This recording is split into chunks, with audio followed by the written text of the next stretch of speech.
இன்றைய நிகழ்ச்சியின் தலைமை விருந்தினர் ஸ்ரீமதி ஷோபா சந்திரசேகர் அவர்கள் பின்னணி இசை பாடகி, திரைக்கதை எழுத்தாளர், திரைப்பட தயாரிப்பாளர் என பன்முக திறமை கொண்டவர்.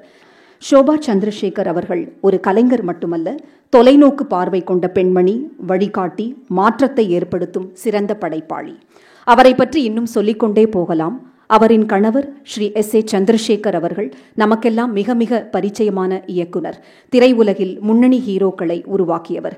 இவை எல்லாவற்றுக்கும் மேலாக ஸ்ரீமதி ஷோபா சந்திரசேகர் அவர்கள் உலகம் முழுவதும் பல லட்சக்கணக்கான ரசிகர்கள் கொண்டாடும் நடிகர் திரு விஜய் அவர்களின் தாயார். பலத்த கரவொலிகளை எழுப்புங்கள்.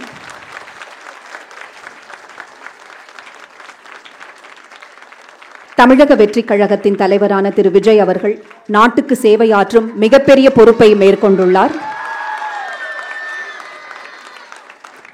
அவர் எல்லா வகையிலும் வெற்றி வாகை குவிக்க வாழ்த்துவதுடன் இந்த சலங்கை பூஜை நிகழ்வில் தாங்கள் தலைமை விருந்தினராக பங்கேற்றதில் மிகுந்த மகிழ்ச்சி அடைவதுடன் குழந்தைகளை வாழ்த்தி பேச வருமாறு மிகவும் பணிவன்புடன் அழைக்கின்றோம். திருமதி உஷா ஸ்ரீராம் டாக்டர் அவங்க எனக்கு 2008 பழக்கம்.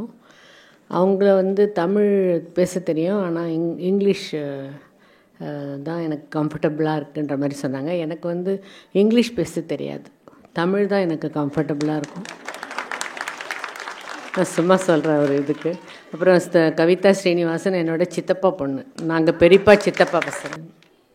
அவங்க நம்ம இவங்க இருக்காங்கல்ல, நம்ம குரு நிவேதிதா சதீஷ்குமார், அவங்களுக்கு இப்போ நான் ஒரு பேர் வச்சுருக்கேன், ஸ்ரேயா கோஷல் மாதிரி இருக்கீங்கன்னு.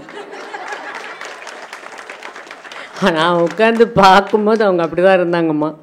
ஆனால் நான் சொல்லிட்டேன், நீங்கள் நம்ம ஊர் ஸ்ரேயா கோஷல் அப்படின்னு. அவங்க ஒரு எல்லோரும் ஒரு குழந்தைங்க ரொம்ப அழகாக ஆடினாங்க, எல்லாமே ஃபுல்லாக எல்லா ப்ரோக்ராமும் அதுவும் நல்லா இருந்தது. அவங்களும் ஒன்று ஆடி இருந்தால் நல்லா இருந்திருக்கும்னு சொன்னேன். அது நான் ஒரு ஆடும்போது கூப்பிட்றேன்னு சொல்லியிருக்காங்க. இன்று இந்த அழகான சலங்கை பூஜை விழாவில் தலைமை விருந்தினராக வந்ததற்கு எனக்கு மிக்க மகிழ்ச்சி அளிக்கிறது. இன்று மேடையை அலங்கரிக்கிற 6 மாணவிகள், சாய் நந்தினி, பவித்ரா, மாளவிகா, காருண்யா, பவதாரிணி, சுபிக்ஷா, ஒவ்வொருவரும் பல வருடங்களாக கடின உழைப்பும் ஒழுக்கமும் கொண்டு வந்திருக்கிறார்கள். இவர்களின் அன்பு எல்லாம் பாராட்டத்தக்கது. இவ்வளவு இளம் வயதில் இவ்வளவு அர்ப்பணிப்புடன் இருப்பது உண்மையிலேயே பெருமையாக இருக்குது.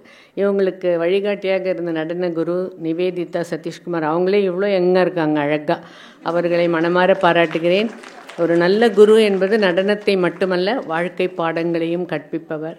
இந்த மாணவிகளின் நடனத்தில் அந்த ஒழுக்கமும் நட்பும் வெளிப்படுவது குருவின் உழைப்பின் சான்று. மேலும் இந்த நிகழ்ச்சிக்கு இனிமையும் உயிரும் சேர்க்கும் இசைக்குழு உறுப்பினர்களுக்கு பாராட்டுக்கள். இவர்களின் நடனத்தையும் இன்னும் அழகாக மாற்றுகிறது.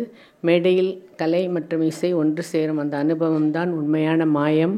பட் அந்த பாடின சிங்கர் ரொம்ப நல்லா பாடினார். அவரும் அதான் பக்தின்னு சொன்னாங்கள்ல டாக்டர், அந்த